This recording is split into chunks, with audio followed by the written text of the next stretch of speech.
Twistianity. We're here in Wookiee World in the Rainbow Studio, ready to commence once again in Dabadim to share with you what God had to say about whom to trust and whom we should question.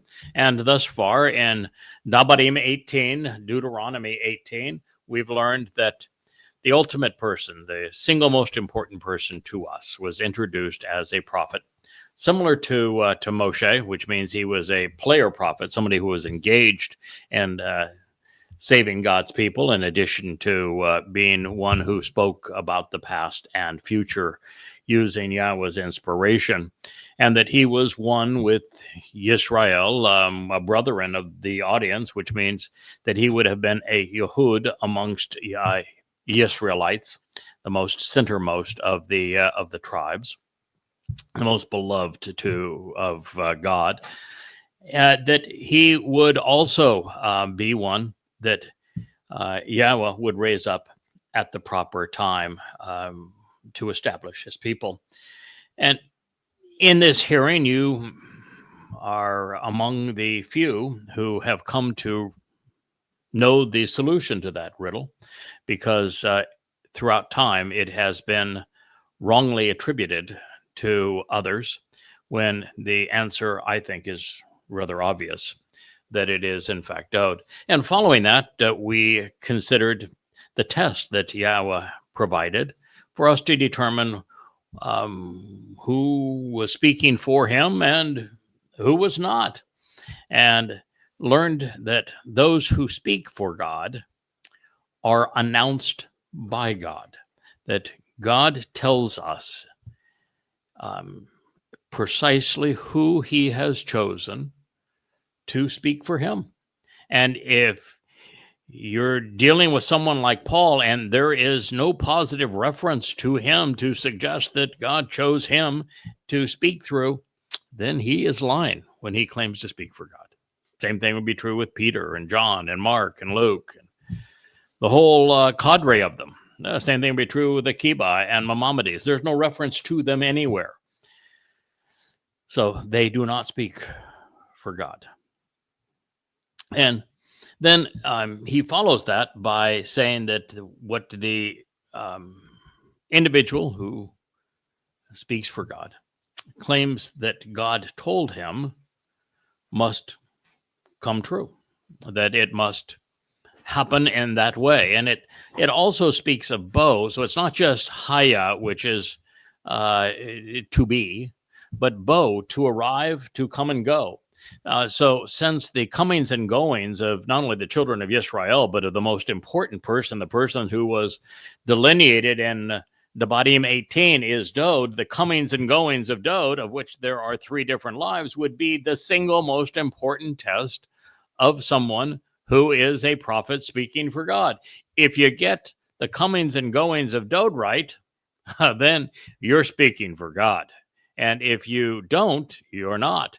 And that would exclude all of the rabbis, and it would exclude everyone associated with the Christian New Testament, as well as the Quran. All gone. You got to know the comings and goings. You need to know when things happened, when the covenant was initiated, through whom, where they were in their journey, where they were brought to, and who said what to whom along that way, so that we can join them. You need to know when it was confirmed, where it occurred, that we have the dress rehearsal for the means to enable the benefits of the covenant on Mount Moriah in 1968 BCE. And then how Dod not only came into our lives and was initially chosen by God in the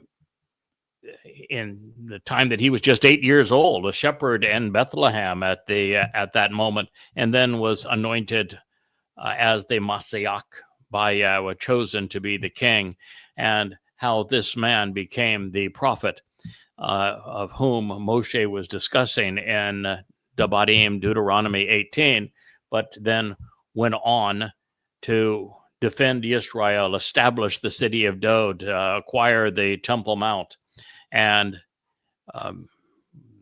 ascertain that he should be the one who volunteers as the Passover lamb to fulfill Pesach in year 4000 Yah 33 CE on Mount Moriah, which he did and wrote about as a prophet, understanding his comings and goings, how he returned, of course, then to fulfill Pesach in 33 CE and Matzah and Bakurim, leaving this earth to go to Sheol, a black hole, to deposit our guilt, and then returning to heaven, all about the comings and goings of Dod. If you want to understand the covenant, you understand what Yahweh is offering, you understand what this gift that he is providing to us and how to capitalize upon it and be part of the covenant family, make the Shabuah harvest, boy, there is nothing more important than knowing the comings and goings of Dod to David. And so this is the message that God has delivered to us thus far. And he has been very clear. He is saying that you need to be consistently right over time about that which has been, that which will be, and these comings and goings. If you claim that Yahweh himself spoke this to you. And that's a huge difference between what one might otherwise expect of a prophet. You see, a prophet like Moshe and Dod, who said things that, well, weren't accurate, and said many things that were profoundly accurate and inspired, the difference between those two things also applies to the role that I'm playing. If I deduce something from an earlier revelation of God, and I use evidence and reason to make a conclusion, and I share that conclusion with you. Like Shabuah is the next harvest. It is of standing grain, meaning of mature and upright individuals, and that it occurs 7 years before Dod's return, and therefore it'll be fulfilled on the 22nd of May of 2026, and that the Towrah harvest is the final ingathering. It's a gleaning of olives and therefore of Israelites and Yehudim on the 23rd and 24th of September in 2033. I have made an intelligent deduction from the testimony that Yahweh has revealed to his bona fide prophets. If I happen to be wrong in any aspect of that, I have not in any way infringed or negated prophetic credentials. Now that might say, well, how is that possible? You'd be wrong. No. I'm using the testimony that God has revealed to others to make an informed decision and to share with you what I know when I know it. And then if more information provides a clarification, share that with you. It's quite different than what that statement read, because it says that he claims Yahweh said to him, that Yahweh spoke to him. So if Moshe says, I'm not the right guy to go in and deliver the children of Israel because I've got a thick tongue and my diction's not very good. Or he says, God, you obviously have no regard for me because you put me in an impossible situation. That was very mean of you, and I'm really angry with you, God, which he said once the children of Israel were so belligerent towards him. Those are things that he should not have said. But he did not say, Yahweh told me to convey the following. God was mean to me. Didn't say that, did he? He was expressing his conclusions based upon the experience that he'd had and the evidence that was all around him, and he came up with an errant conclusion.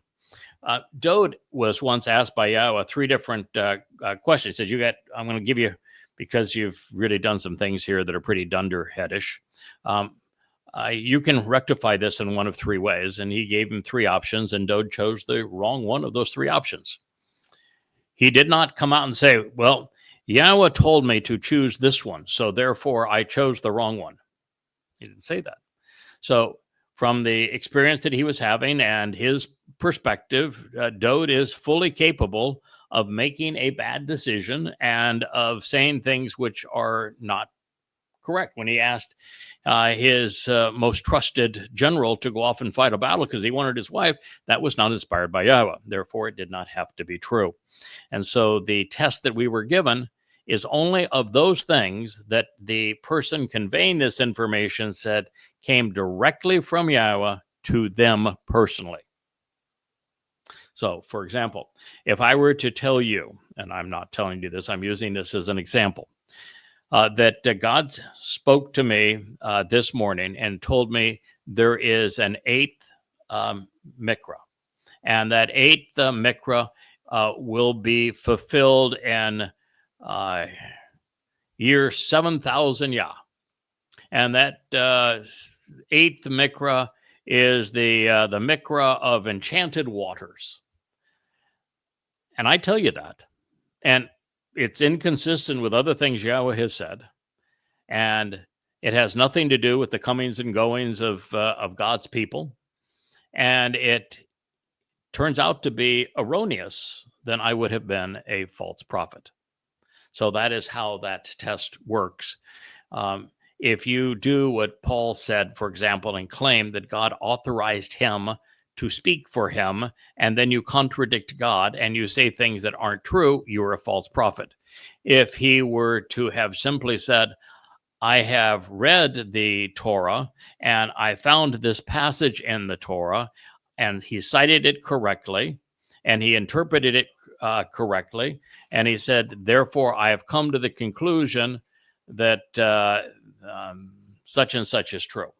And such isn't true, but you're just saying this is based on my personal reasoning, then that would not have negated him as a false prophet. It would just have shown that his thinking was flawed. So that distinction is also important in all of this. So as we have now concluded that section, and we have determined, therefore, that the Christian New Testament, the Talmud, and the Quran are all books of false prophecy because these individuals claim to speak for God. They did not use Yahweh's name, and they claimed personal revelation, then all false prophets. So there was more to this. While the 18th chapter has concluded, there was another address by Moshe regarding all of this. And this one actually came before Devarim 18. It was in Bamidbar. And it's just so fascinating how many things in Bamidbar numbers apply to our situation today. It's like we're going to take an interlude and we're going to take a census of where we are and where we're going. And I'm going to share a bunch of prophecies with you that you're not going to understand until we reach the time when you need to know it to survive. So this is Bamidbar 27:15. Then Moshe spoke to and for Yahweh. Now, he is here now, putting himself in a position where he is claiming that he is speaking for Yahweh and that Yahweh told him the following. So, then Moshe spoke to and for Yahweh to convey, to say, Yahweh Almighty, of the spirits for any herald, serving as a human messenger, has spoken to, summoned, and appointed for the purpose of being accountable, and that he is an individual man positioned as the witness on behalf of the eternal and restoring testimony to the community. And he, for the benefit of the relationship, will be brought forth and brought out to disseminate the information publicly before them. And I'm going to pause there for the moment, and let's just go back before we get too far into this, and we can get our bearings. And just as a friendly reminder, I'm going to ask the captain of the cables to change this text when he can to that same highlighted yellow text, so that when there's a long explanation within the parenthetical amplifying the passage, it is less intrusive in this kind of a format, particularly when I'm reading a screen that is 10 feet from me. It would make this process a lot easier in trying to hit the highlights of the testimony. Now we're going to go back and look at the details. So Moshe, whose name means one who draws out, spoke Debar. He used words on behalf of and with his relationship to El Yahowah. And we know Yahweh's name. We've said this many times. There is no question how to pronounce Yahweh's name because the pronunciation of Yahweh's name is provided by the verb that he said it was based upon, Haya, and Torah, which is the book in which his guidance regarding the pronunciation of his name is presented. And so between those two words, we know that Yahweh's name is pronounced Yahowah. So Yahweh Almighty, so here again, to validate his authenticity, to speak for God, the very first thing that Moshe does is reference Yahweh's name. No one speaks for God that does not use Yahweh's name.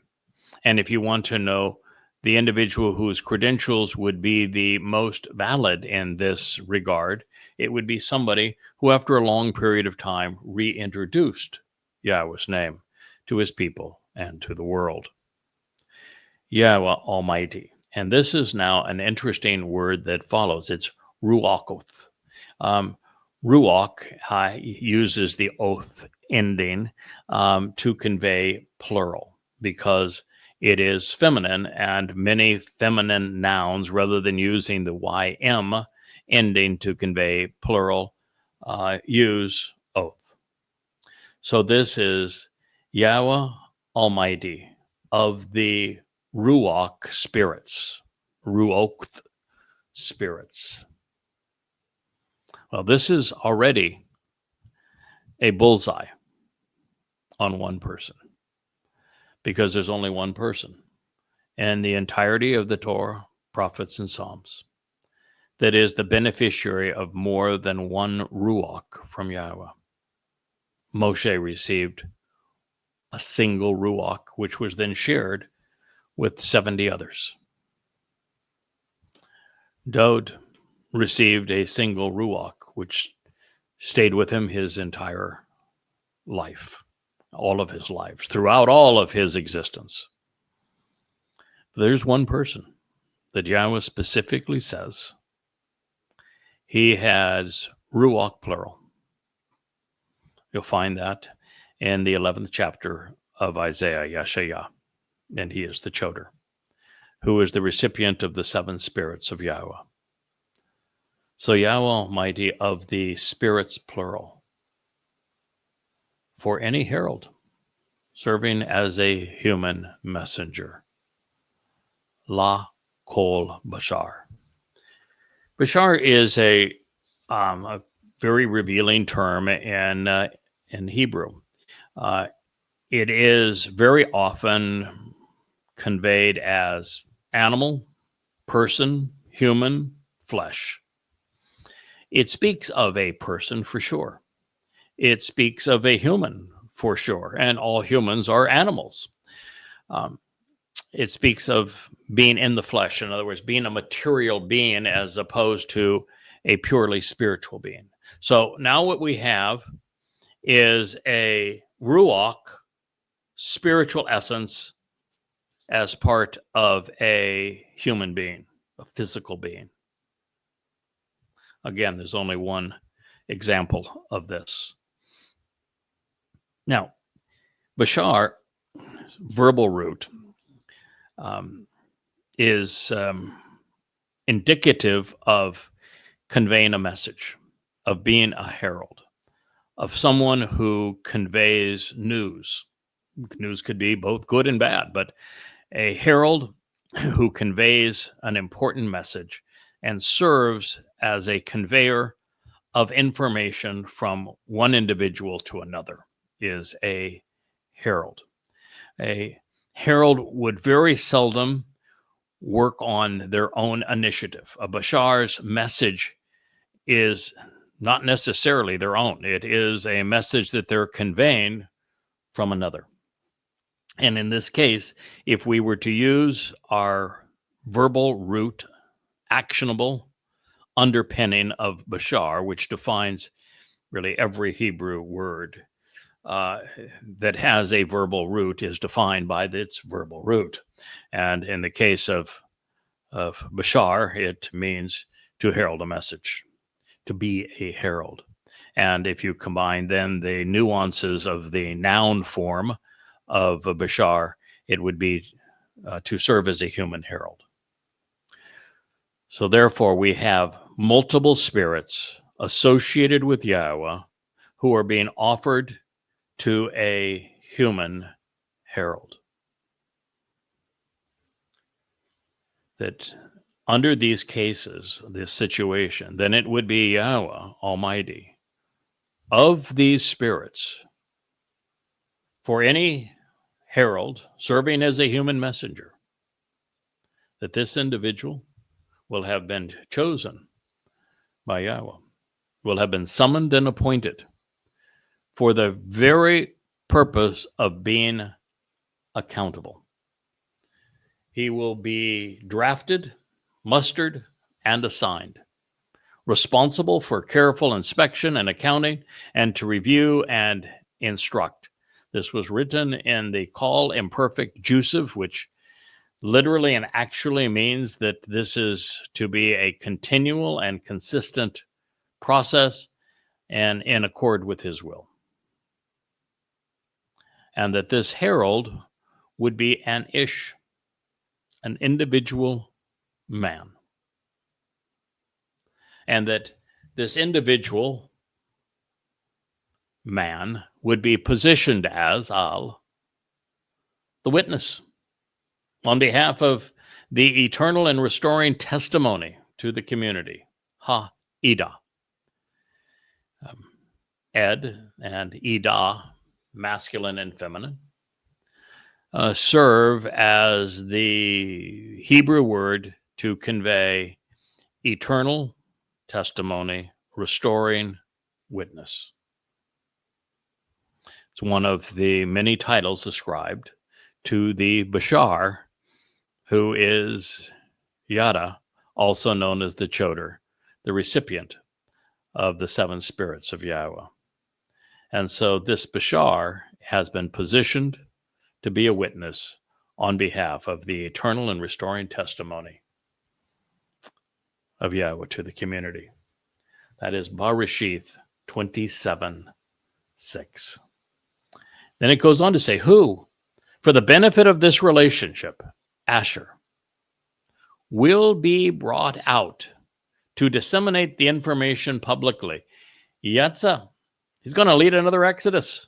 He will come out and go forth to serve, to emancipate, to withdraw, and to lead in the form of an Exodus.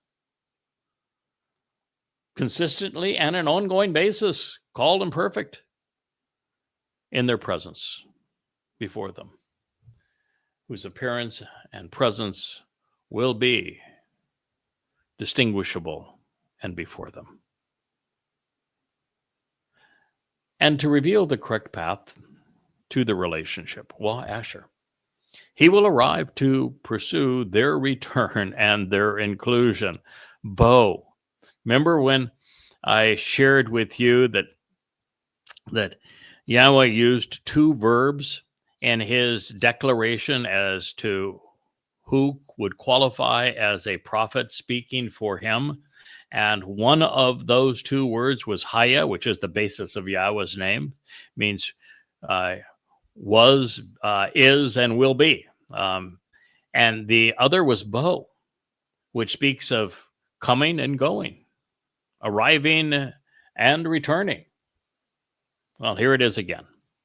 And this is not the only time we see this word in association with the Bashar and the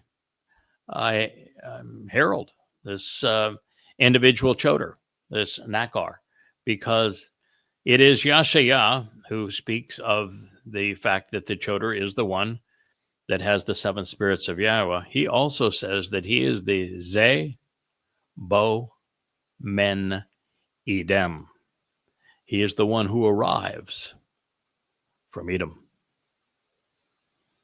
So this is as they say, this is a loaded term. You got to pay attention to the details if you're going to understand God's message. So he will arrive and he will return. And all to pursue their inclusion. Bo, him. He will come to prepare them and include them in the harvest, and he will return for them. Well, there's really only one person in human history that would fulfill that prophecy. And it isn't Moshe, because he has been here, but there is no prophecy regarding his return.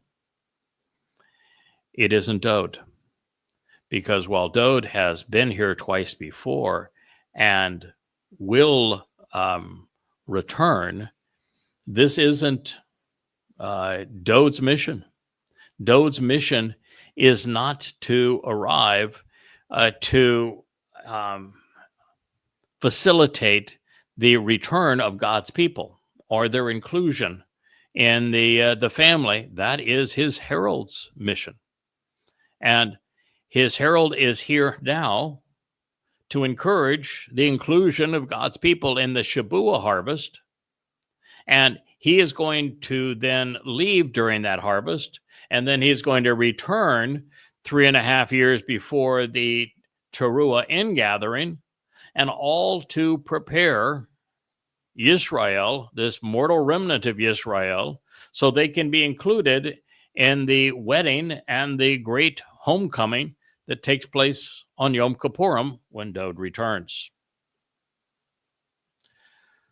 Such that they will not be without a witness, especially on behalf of the community assembled throughout the eternal and restoring testimony, Ida. Had God not prepared this witness, there would be no Shabuah harvest, there would be no Teruah ingathering, there would be no sacrifice of the red heifer, there would be no return of Dode as king, no return of Yahweh, no re-entry, no return to the Gan Eden. This witness is essential to communicating the comings and goings of Dode before us, so that Israel might be in a position to capitalize on what God is offering.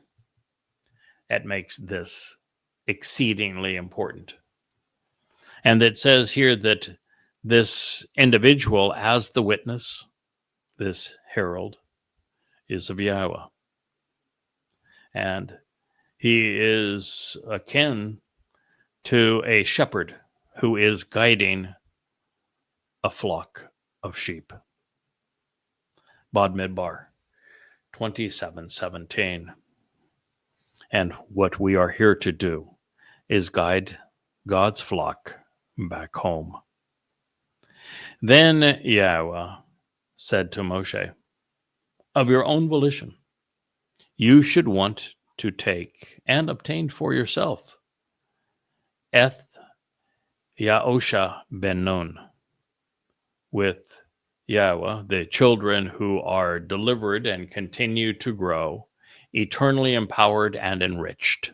Eth Yaosha ben Nun. Not just a name, it's important to know what the name means. He is an individual who, to lead along the proper path to receive the benefits of the relationship, Asher has the Spirit in him. singular. So we are right back to another individual. This one, Yosha ben Nun. He was Moshe's successor. He's the one who actually led the children of Israel into the promised land and defended them once they were there. A prophet spoke for Yahweh. He had the Spirit within him. It does not make him a herald, but it certainly makes him the person through whom Yahweh would continue to speak to his people after Moshe's passing. And there was a single spirit associated with him. Be supported and upheld by placing your hands on him. Wa samak et yad ata al-hu. Be sustained and established by supporting him with your influence. As to what that means, it does not mean that everybody in Israel is supposed to pat Yosha ben Nun on the back, or that he's going to bow down and you're going to lay hands on him and that's going to be, something special. No, think it through. The hand was an indication of what you are going to do, accomplish, and it's a projection of your influence. So be what you do from this point on should be governed by an awareness that the Spirit of Yahweh was going to reside within Yosha ben Nun, and have your activities guided by such. Now, there is the propensity of the casual reader to think that the opening statement was directed towards Yosha, but that isn't possible. Yosha was not only a prophet in his own right, and thus not simply a messenger or a witness. He had been at Moshe's side as the heir apparent since the beginning. So he wasn't going to come all of a sudden and arrive. He had been there right from day one. Further, as was the case with Dod after him, he received a single application of Yahweh's Ruach Spirit. Whereas God was clear to say that a Bashar, herald, serving as a human messenger of vital news that would be, that would enable really all that the Ruach spirits could possibly provide to make him an effective restoring witness, that he would have many, because the importance of the eternal testimony that he would convey to the community would necessitate it. Further, the herald and witness would be brought forth to disseminate the information revealing the correct path to the relationship, and he would yatsa. He would lead another exodus. This exodus was now complete. Unlike Yosha, who was already on the scene and fully engaged, the spiritually equipped herald and witness would one day arrive to pursue the return of God's people. They had already returned by this point, preparing them for the harvest, which at this point were 3,470 years in their future. Knowing that they would be without a prophet for 2.5 millennia, he knew that they wouldn't be ready for Shabuah or Towrah, nor survive to celebrate the homecoming on Kippurim without an Ida witness. So Yahweh was announcing that he would provide and equip a Bashar herald to serve as an Ida witness, to Ra'ah, shepherd his flock back home. As a result, Yahosha ben Nun was with Yahweh. The children of Israel, so with Yahweh, the children of Israel are delivered. They continue to grow. Eternally empowered and enriched is the very result of God's plan. As a result of Yahweh's statement regarding his desire to keep Israel informed and prepared for the harvest, we are tasked with properly translating Bashar, Pakad, Ida, Yatsa, and Bo, each of which can be rendered in complementary ways. Since all animals have souls, not spirits, and since we only know of one individual immersed in Yahweh's spirits, plural, rendering kol bashar as all flesh, following a reference to the Ruach spirits of God, is senseless, even though that's how it's portrayed in almost every English translation. The spirits of Yahweh did not come on all flesh. The Spirit of Yahweh, singular, did not come on all flesh. There is at no time in human history where the Spirit of Yahweh came on all flesh, or all people, or all animals, or all anything. Very, very few people have received the Spirit of Yahweh. Exceedingly few. Moshe, yes. For a brief while, the 70, although they never spoke a word from God based upon it.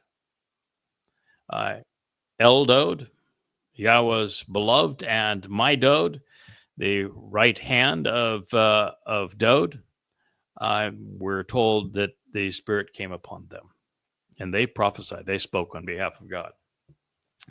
And we go to Yosha ben Nun, and he had the Spirit of Yahweh ascribed to him. We know that Shamuel had the Spirit of Yahweh. We know that the Spirit of Yahweh came upon Dod.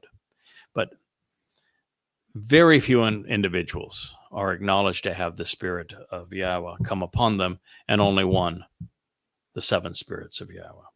So to say that the Spirit of Yahweh came upon all flesh is utter nonsense, since it never did, much less multiple spirits. Now, that's particularly odd, because by associating the Spirit with the flesh, the central pillar of Appalling Christianity, of course, falls apart. So they're rendering as all the spirits came upon all flesh would absolutely gut Pauline Christianity, because Pauline Christianity is based upon Gnosticism, which says the spirit and the flesh are separate. One's good, one's bad. Never the two shall meet. So their translation destroyed their New Testament. Oops. Also, since Hebrew words are defined by their verbal roots, it's important to recognize that the actual base of Bashar is, as I have shared it with you, it is masculine singular, and it speaks of a herald who is a messenger bringing important news. Now, this is consistent with what Yahweh explained in Yeshaya 11, when he promised to Yatzah, extend for the purpose of a final exodus, a choder, a secondary branch, on behalf of his people, and then empower him with his 7 Ruach spirits, including the very Spirit of Yahweh. And so in a moment, we're going to consider the pronouncement that awakened me to this mission some years ago. Now, turning to Pakad and noting that it was presented in the call literal stem, the imperfect ongoing conjugation, and the jussive volitional mood, every definition seems to apply to God's standard operating practice, which is to choose, to summon, and to appoint someone who is willing to conduct a careful investigation of all of the available information, assess it correctly, and then render an accurate accounting pursuant to God's will, while being consistently responsible over a prolonged period of time. Aware that both Bashar herald and Ish individual were ascribed in the singular form, and that Ha-Ida, the restoring witness to the community, was preceded by the definite article, and therefore written as a title. It was based upon the verbal root of Ud, restoring and enduring, Ed, and Ida, which describes someone who serves as a witness, providing regenerative and sustaining testimony to an assembled community. Other nuances of Yada lead us to the realization that a community will be attributed an exceptionally high status with God and will be appropriately adorned by him because of this eternal testimony and the restoring witness. Now, this brings us to Asher Yatzah, which reveals that for the benefit of the relationship and to show the way to get the most out of life, Yahweh intends to bring this individual forth as part of a secondary exodus, such that by disseminating the proper information, he will serve to withdraw and emancipate a remnant of Yisrael. With Yatzah, the Bashar, and Ha'ida, we all serving to convey the arrival of a latter-day Moshe-type individual. And I say this because Yatzah is the very verb that Yahweh selected to describe the Exodus from Mitzrayim, from the crucibles of religious and political oppression. What is called an Exodus is only called the Exodus because of the Greek influence in Christianity, where it perverted the Bible, which is from another corruption of a Greek term, biblos, which was the name of an Egyptian sun goddess, by the way, and is based upon the Hebrew Babel, which means to confuse by intermixing truth and lies. But no matter where you look, there are Greek Christian corruptions of the text of the Christian New Testament, and that's how we get Exodus, when the proper term is that Yahweh led a Yatzah. And a Yatzah means a removal, a withdrawal. And that's how you can then come to understand Moshe's name, because Moshe's name means one who draws out. So the pieces fit together when you understand what God actually said. Now, Asher is used throughout this prophetic declaration, and it is to affirm that Yahweh's focus is on showing his people the proper path to follow to receive the benefits of the relationship. And in this regard, the verb bo reveals that he will arrive to pursue the return of God's people, such that they are included in the upcoming harvest. All of that is conveyed by bo. He is speaking of course, Shabat and Towrah, both of which will be fulfilled in the near future, 11 months and 99 months from now. And it is why Yahweh concludes this particular prophecy by reminding his people that he will not leave them without a witness, and that through his restoring testimony, the flock will have a shepherd to guide them and to nourish them, even protect them. And as a result, Eth Yausha ben Nun, with Yahweh, the children of Yisrael are delivered, and they will continue to grow. They will be eternally empowered and enriched by God, because this Ish individual will Asher lead them along the proper path to receive the benefits of the relationship, such that Ruach Bahu, the Spirit, is with them. Now, before we move on, let's consider what Yahweh had to say about his unprecedented support for the expansive role of his choder, this secondary branch, this sucker that gives renewed life to the fallen stump and the neglected roots that once represented Yisrael. It is a descriptive title for the Bashar, the herald, and for this Yada witness, and explains the role he will play in awakening God's wayward children. This is then that prophecy that the whole world should be looking for this individual, since he plays such a profound role in the last days to call God's peoples home. And he is so uniquely equipped by God.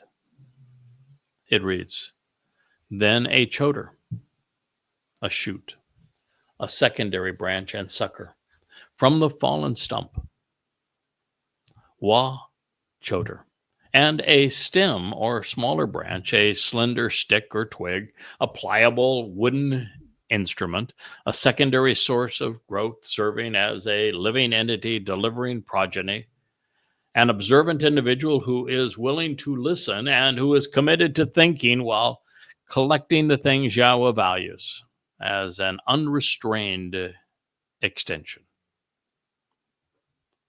Even as the rod of divine judgment will be extended for a limited time. He will serve to conduct a yatzah. He will be brought forth and serve to draw out. Call perfect, active, sequential, third person, masculine, singular. Only one of him. He's a male.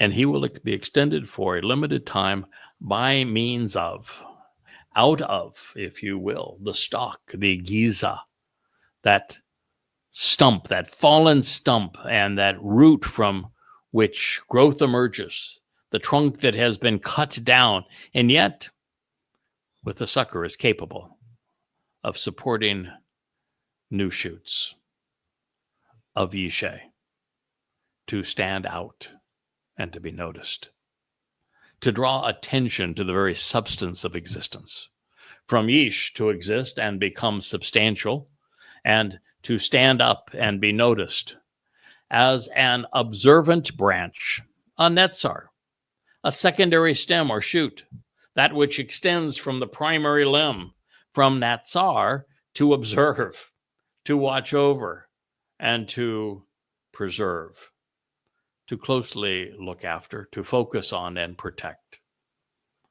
by means of his roots and that which keeps him anchored, steadfast, and nourished.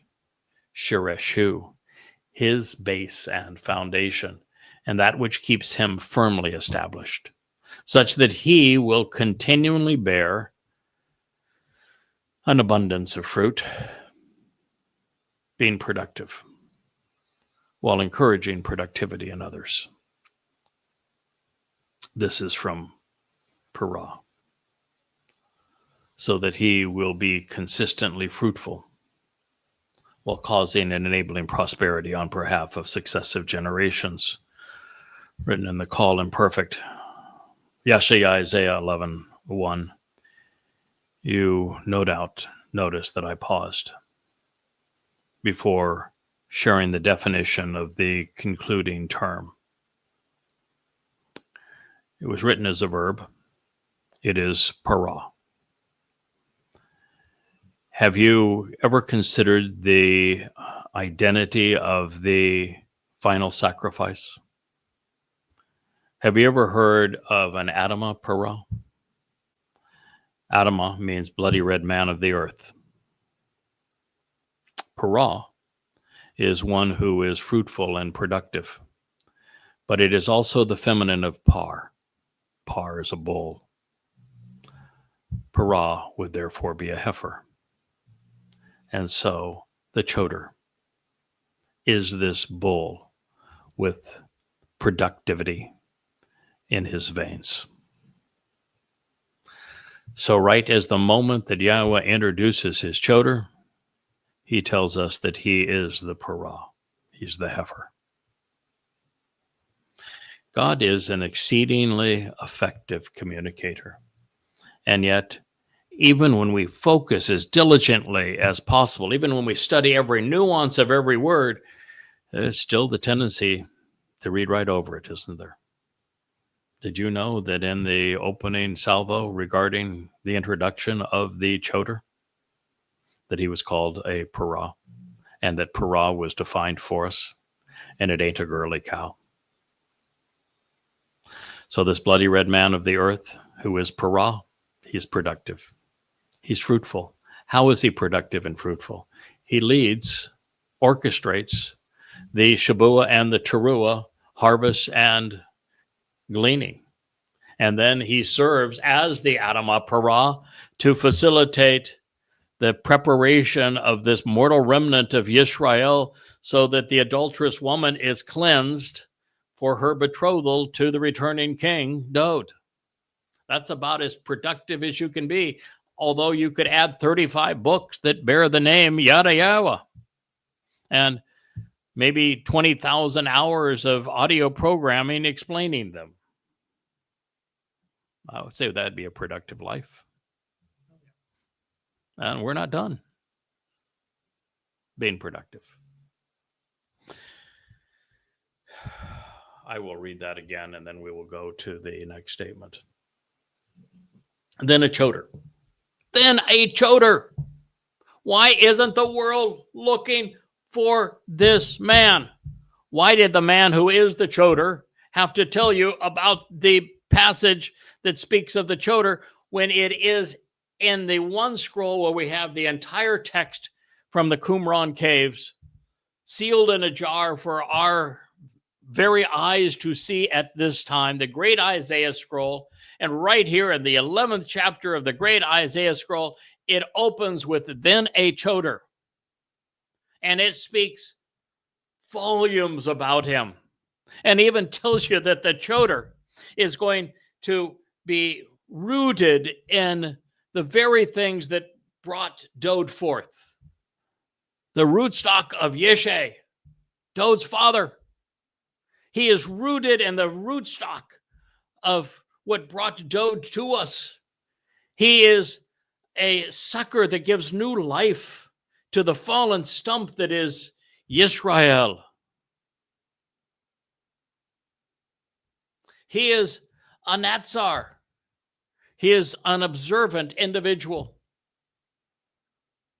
It says so much about him, and we haven't even got to the good part yet. So then this choder, this shoot, this secondary branch. Secondary branch? Well, who's the primary branch? Well, that would be Dode again, wouldn't it? So what is this choder all about? He is bringing your attention back to Dode, our King, our Savior, our Messiah, the very Son of God, the central figure in God's story. He's a stem off the main branch. He's a stem off the tree of the knowledge of good and evil, so that you might know what religion has done to corrupt your thinking, and so that you might then be able to replace it from the truth, from God. And he is a stem off that main branch, the Shemach that is Dode, representing the tree of lives, because he wants you to enjoy a second life, this one with Yahweh. Then a choder, a shoot, a secondary branch, this sucker from the fallen stump, will be extended for a limited time. He will serve in this role, Yatzah, to facilitate another exodus. This one from Babylon, my friends. From the corruption and the confounding of intermingling truth and lies that is so prevalent within politics and religion. That is what this exodus is from the corruption and the babble of the Bible. Yatzah, by means of the stalk, the giza, the stump, the root, that which represents Yisrael before she was chopped down and fell away from God and began to rot. Of Yishai, the very source of who brought us Dode. Corrupt as he was, in this case, from a utterly useless man with a marvelous name, became the most important man who ever lived. I too had a rotten father. I know exactly what Dode endured. I couldn't wait to get away from mine either. And Dode, by 8, was out tending sheep in Bethlehem to be as far from his as he could be. Of Yishai, to stand out and to be noticed, and no one has stood out to be noticed more on this issue than I have been. And he is a netzer. A netzer is one who is observant, a branch and a secondary stem which watches over, preserves, looks after, focuses on, and protects by means of his roots, and that which keeps him nourished and steadfast and nurtured, anchored in the land, the promised land that is Yisrael, and that which will continually bear an abundance of fruit, because he is the Torah. He is the productive one, encouraging productivity in others, because he is the one that God chose as the final Zeroah, the one sowing and cultivating the seeds that lead to a productive harvest, because his primary responsibility is to encourage Goyim and Yehudim to participate in the Shabuah harvest by capitalizing on all Dod has done and Yahweh has said, and then to serve as the Adamah Parah, the red heifer. It's powerful, isn't it? And as I say, that's not even the good part. But as introductions go, if you're going to have an introduction from God, that's a pretty good one, I think.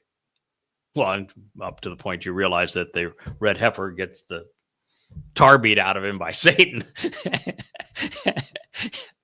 But he's really productive, even up to and including that point, because of what God does with that sacrifice. And I'm just having fun with the whole thing. It is so much Yahweh for him to take. You know, he told us that the Nakar, which is also an observant foreigner, he told him that the Nakar would be his son as well as Dod being his firstborn, because the two men that are sacrificed as part of the Moedim to fulfill them and to reconcile God's people, bring them back home, are both part of his family. He's offering his very sons in this role. So it's all good with God, and we're fully in support of the plan. But it is kind of funny in a way that that he's introducing the Basar at this very moment. All right, so this is because, and now you're going to hear about seven spirits. The spirit, the Ruach of Yahweh, will settle and remain on him.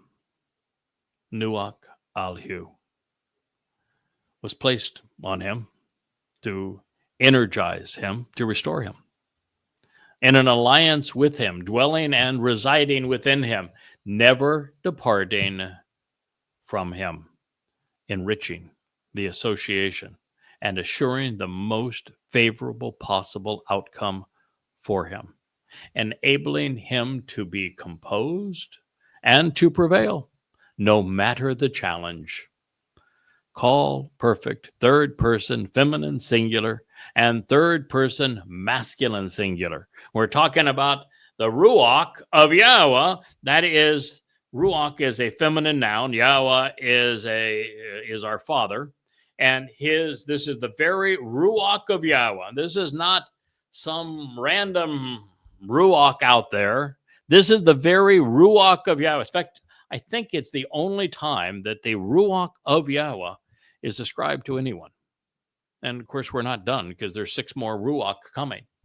But this is the Ruach of Yahweh. That makes this individual, in terms of his association with Yahweh, more profoundly influenced by Yahweh than anyone that he has ever set his Ruach upon.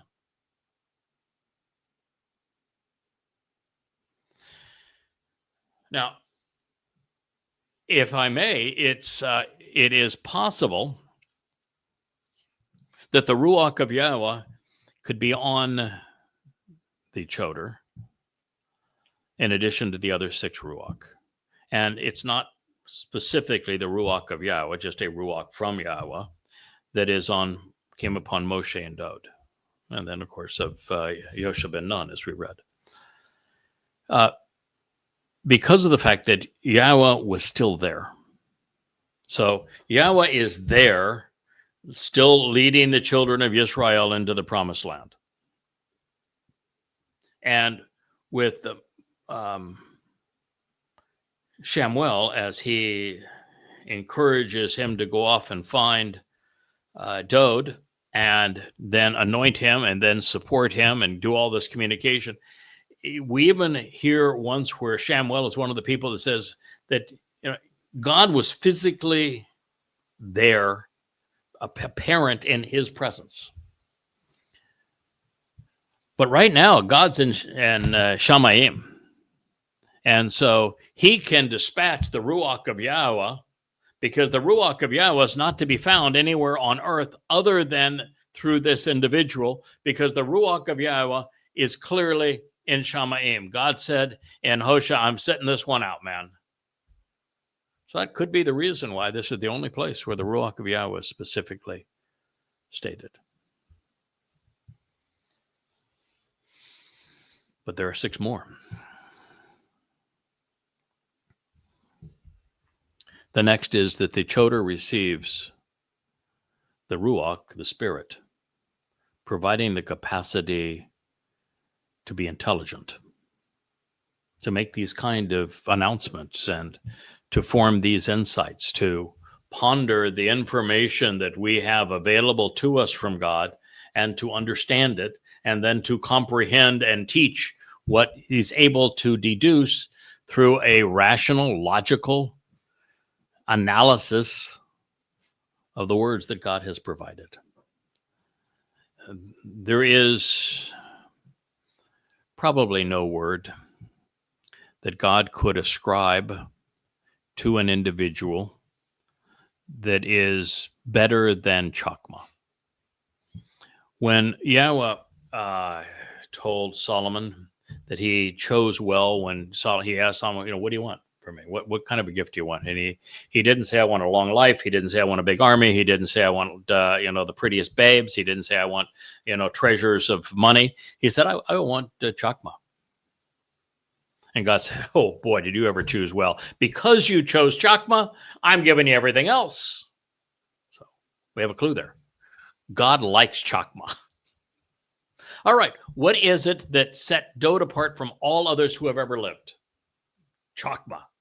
Brilliant.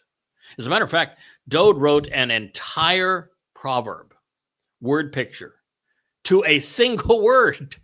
There's only one of his mashal, 25 some odd of them. There's only one of them that is written to a single word. The 14th. It is written to Chokmah. No, it's not the 14th. The 14th is written all about Chokmah, but it's the 8th. The 8th is written entirely to Chokmah. Well, we got another clue. When Dode wrote 300 years before Yahowah wrote, he introduced the Towrah. Yeah, it wasn't actually Yahowah that introduced the Towrah. 300 years before Yahowah was inspired to speak of the Towrah by Yahweh, Dode introduced him, because after all, he is Dode's herald. Makes sense, right? And he's really clever the way that he introduces him. He uses Chokmah and derivations of Chokmah, I think it's 7 or 8 times in the proverb, and this declarative word statement, word picture regarding the Towrah. And he introduces first his wife, because she's prophetic of the Numbers 12 scenario. And so he begins by saying his wife is Chokmoth. She is all things intelligent. Man knows exactly how to earn his way into the family. Yeah, so he began by saying that my wife was Chokmoth. And then he was kind enough to say that as the Towrah, his assessment of me is that I am Chokmah. It's at least 6 more Chokmahs. It's really important to Dode. So it is the thing that Dode celebrated more than anything else. It's the one thing that God celebrated with Solomon having chosen and said, that's the best possible choice. It's the one thing that Dode wrote an entire word picture about, is Chokmah. And here it is, the first of the 7 well, the second of the seven spirits, the first of the seven spirits, is the ultimate in Chokmah, Yahowah. Now, Chokmah gives you the mental aptitude and the wisdom to instruct. It's comprehension with a purpose. It is a technical and systematic expertise to do what is required to impart understanding and to educate. It requires a fast processor. But, we were just talking earlier today. Grok is AI, X's AI is being raked through the coals because, Grok is a dunderhead. I mean, Grok is really stupid. And Grok is stupid, even though it's called an AI, because it is faulty programming and it has a horrible bias. So is it able to process information quickly as a computer? Absolutely. Is it intelligent? Absolutely not. Incapable of learning, incapable of exercising good judgment. And so Grok actually got the CEO of X fired yesterday because Grok went so off the rails. Anti-Semitic is what Grok is. That's Grok's problem. Prejudice in favor of Islam and against Jews. So here is Chokmah. And to be Chokmah, yes, you have to have a fast processor, but you have to be extraordinarily judgmental, able to exercise good judgment. You have to be reasonable. You have to be rational. You have to be capable of learning. And then once you learn, you're able to teach. That is Chokmah. It's mental aptitude. It's intelligence. Now, you may think that you were listening to this, then maybe people say, well, I'm smarter than him, or I know people that are smarter than him. Well, when it comes to the things that are important to you surviving this life, no, you're not. When it comes to knowing Yahowah, no, you're not. When it comes to understanding his Torah and prophets, no, you're not. When it comes to having an appreciation for what Dode achieved and who he is, no, you're not. And in this case, the choder, and I'm the choder, is far more than just intelligent. He has God-supplied intelligence. That, my friends, is as good as it gets.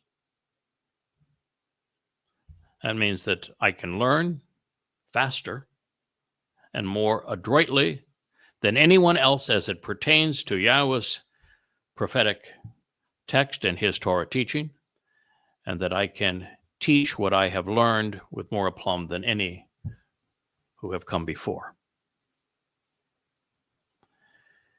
And that's why there are the 35 books on the shelf of YAHOWAH.com.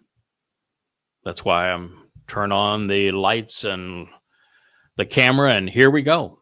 Live streams on these programs. But that's just the second of 7 of Yahowah's spiritual enhancements of the choder. He also said that he would give him the spirit that enables understanding by making connections to reveal insights. Bina, from bien.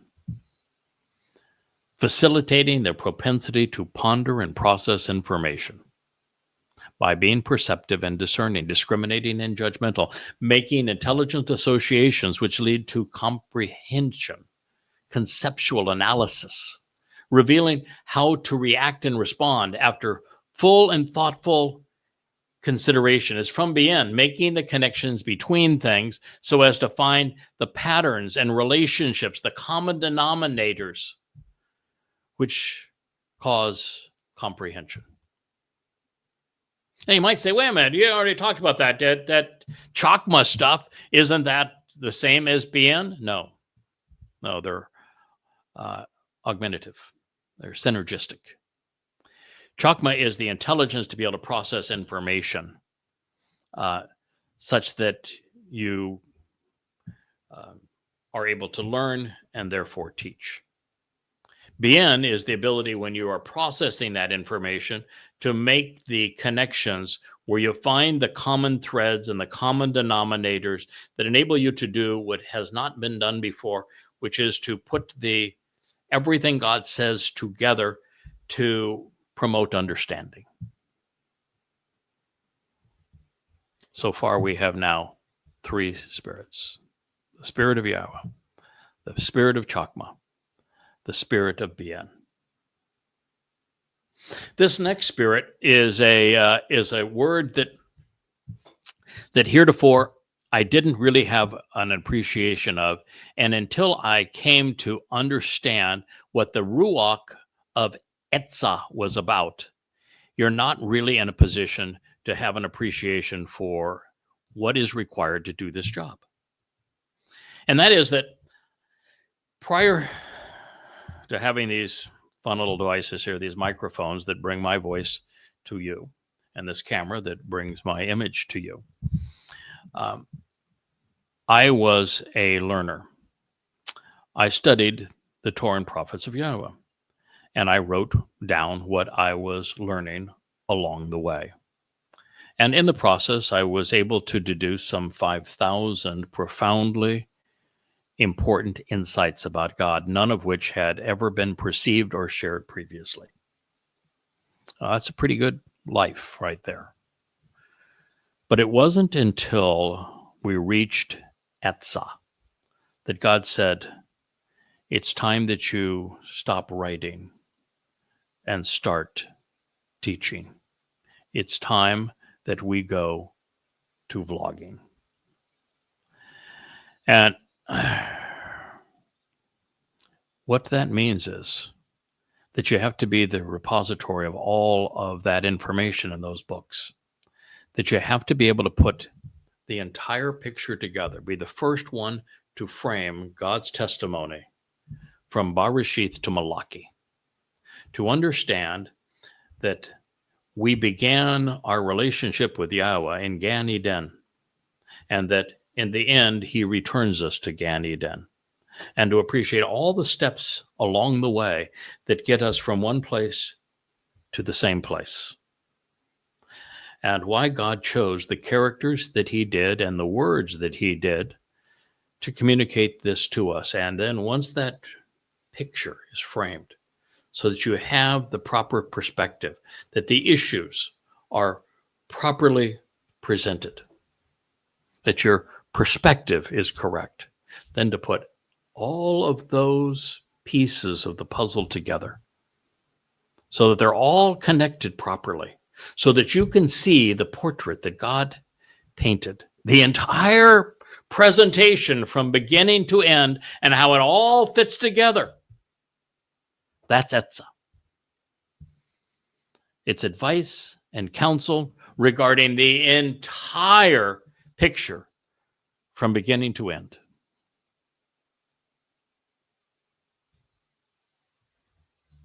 And so now we have the spirit of Yahowah. We have the spirit of Chokmah, intelligence. We have the spirit of Bien, understanding. And now the spirit of Etzah, of being the first to perceive and frame and assemble all of the pieces of the picture that Yahowah is conveying to us, so that at the right time, that portrait of Yahowah and his covenant family is available for you to see, and then for him to provide advice and counsel regarding it, of Etzah. 2 more spirits to go. The next one is used predominantly of 2 individuals. It is from Gabor, and because it is described to Yahweh's spirit, it's in the feminine, Gaborah. That's just like Etzah. All of these things are being conveyed in the feminine. Chokmah is a feminine noun as well, all because they're being conveyed by Yahweh's Ruach, which is a feminine noun. But Gabor, when applied to a man, is what Dode is. That's why Dode appeared to Daniel to give that sweeping timeline in prophecy as Gabor El. He is the most courageous and capable man of God. Gabor means that this individual, this choder, is being imbued. The bull, if you will, who is so productive, is being emboldened. Now, normally you wouldn't embolden a bull. They're pretty bullish, right? But this bull is being emboldened. From God's perspective, he's inspiring. He's courageous. He's strong. He's empowering.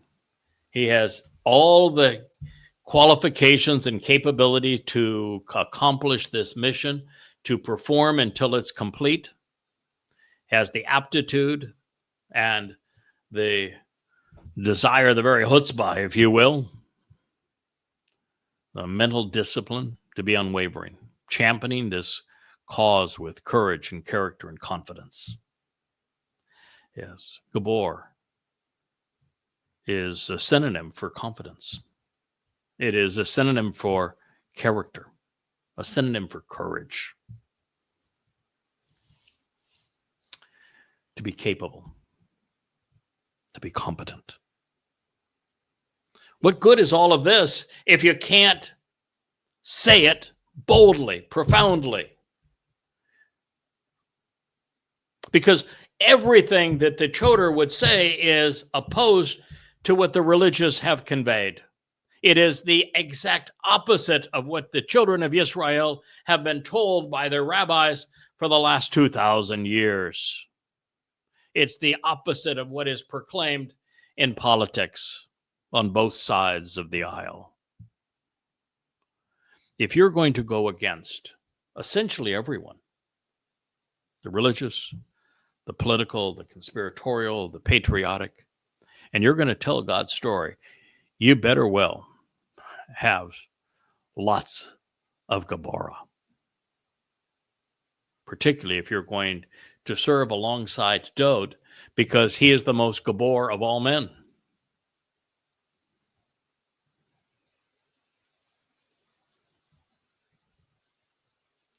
The next spirit is the spirit of knowing and knowledge of Dayath.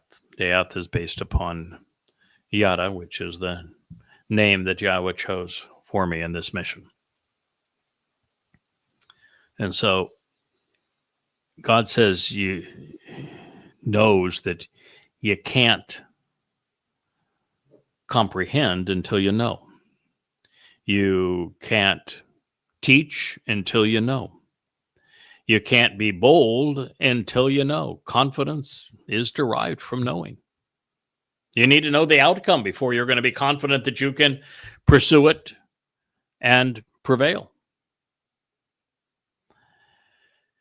You need to be Yada, discerning, familiar. And particularly in this case, you need to have a respect for Yahweh's name and acknowledge it, to be discerning, to be discriminating, to appreciate how to differentiate between fact and fiction, wrong and or right and wrong. You need to know. And so Yahweh has provided the Towrah with the spirit of knowing. And that's why when people write, well, what do you believe? And I said, I don't believe anything. Why would you want to believe? What a waste of time. You either know or you don't know. And in the case of Yahweh and Dod and the Torah and the prophets, based upon the study that we have engaged in and the Ruach of Dayath, I know. And I want you to know what I know. God wants you to know what I know.